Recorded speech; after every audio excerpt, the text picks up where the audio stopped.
The body is the root of all suffering, so it is not worth cherishing.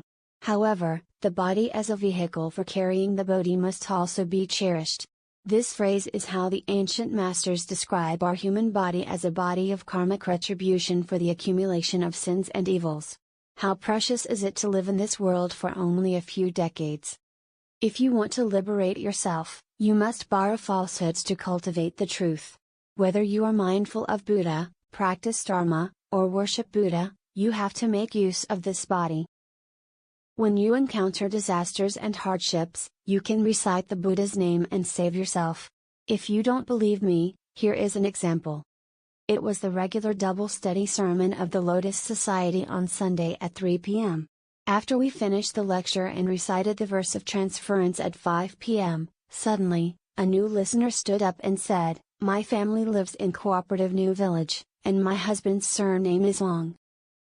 Now I am going to report my personal inspiration experience to everyone, to thank Amitabha Buddha and Ksitigarbha Bodhisattva for their kindness.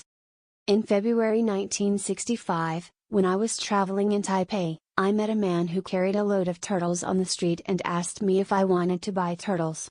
I said to him, "I am a traveler, why do I buy a turtle for?" After I stayed in Taipei for 2 days, I returned to Taichung the next day, and I happened to meet the turtle seller in Taipei again at the first market. When he saw me, he yelled, "Ma'am, you said you were out of town in Taipei. Now that you are home, you should buy it." Then I spent $50 to buy 4 turtles and brought them home to my daughter-in-law, asking her to raise them in the open space behind. She fed them veggies and rice every day. One day when I was not at home, my daughter-in-law caught a turtle and killed it. My 15-year-old daughter saw it, and shrank her hands backward in fear and said to it, "Turtle, my hands are bound by somebody, so I can't save you." When I came home and saw a turtle being killed, I scolded my daughter-in-law and said, "Turtles are to be released, not for you to kill and eat." That night I dreamed that a person said to her, "Your disaster is coming." When I woke up, I felt anxious. My youngest daughter was 15 years old 3 years ago and was studying in junior high school. After seeing the turtle killed, 3 days later, when she was riding a bicycle to school, she was hit by a motor tricycle carrying pigs on the road.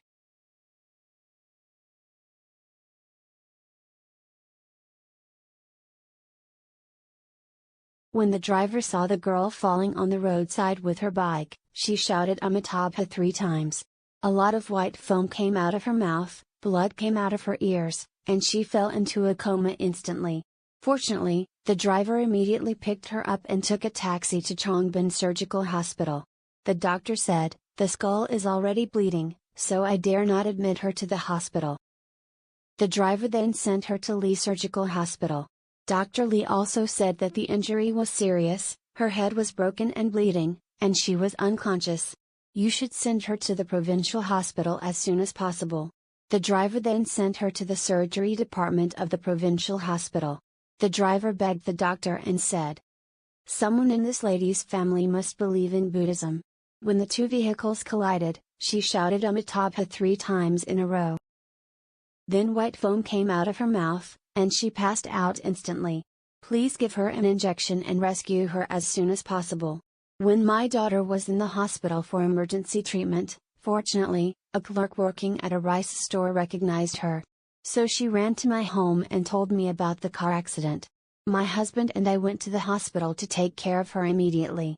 At this time, my little girl was dying, and the blood was still flowing out of her ears. Back then, we as parents, seeing her in such a miserable state, did not dare to think that she would recover. Doctors did not ensure that there was no danger to life, and all relatives and friends who came to express their condolences said it seemed more ominous than auspicious. Until the 6th day of admission, she was still in critical condition without any sign of improvement. But it was so incredible that a miracle happened. On that 6th night, while I was half awake and half asleep, I saw a bodhisattva with a solemn appearance come to me and say, "I am Ksitigarbha, Earth Store, Bodhisattva, I am here to inform you, your daughter has good roots. She is now with the Buddha and will be back tomorrow. She will recover sooner than the other patients in the ward, and she will be discharged tomorrow and be healthy and safe in the future.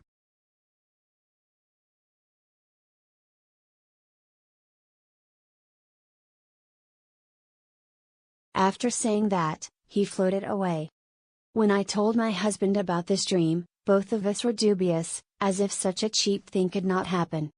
On the 7th day, my girl was still unconscious, and I seemed to be a muddled dreamer. But he confessed to me that he was Ksitigarbha Bodhisattva who came to guide me and made it very clear. At this time, my husband was sitting beside my daughter's sickbed. Suddenly, she raised up her right hand, which has not been moving for a week, to touch his father's face, also raised her left hand, touched his father's face with both hands for a while. When she touched the suit tie and rolled the tie into a circle, she opened her eyes and called out "Dad" with a smile on her face. In this moment, our joy to see our daughter able to speak and seemingly free from her illness was indescribable. Our girl said, "I am not sick, why am I in the hospital?" She just clamored to go home. In that afternoon, she was actually discharged from the hospital and went home. She has been in good spirits since returning home. Her wisdom has increased instead. Now she was in high school with excellent grades. Her appearance also became dignified and blessed. The Buddhas and Bodhisattvas were so merciful that they brought her back to life, which was really inconceivable.